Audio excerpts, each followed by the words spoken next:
Thank you, Umair, and thank you for doing this despite the fact that you've fractured your thumb.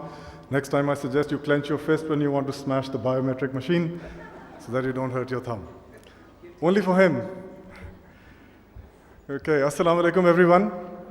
How's everyone? What a nice setting, wonderful environment, and such wonderful people here, such wonderful colleagues of ours here. I know we are an English medium school system, but just to be fair to everybody here, to be fair to all our wonderful colleagues,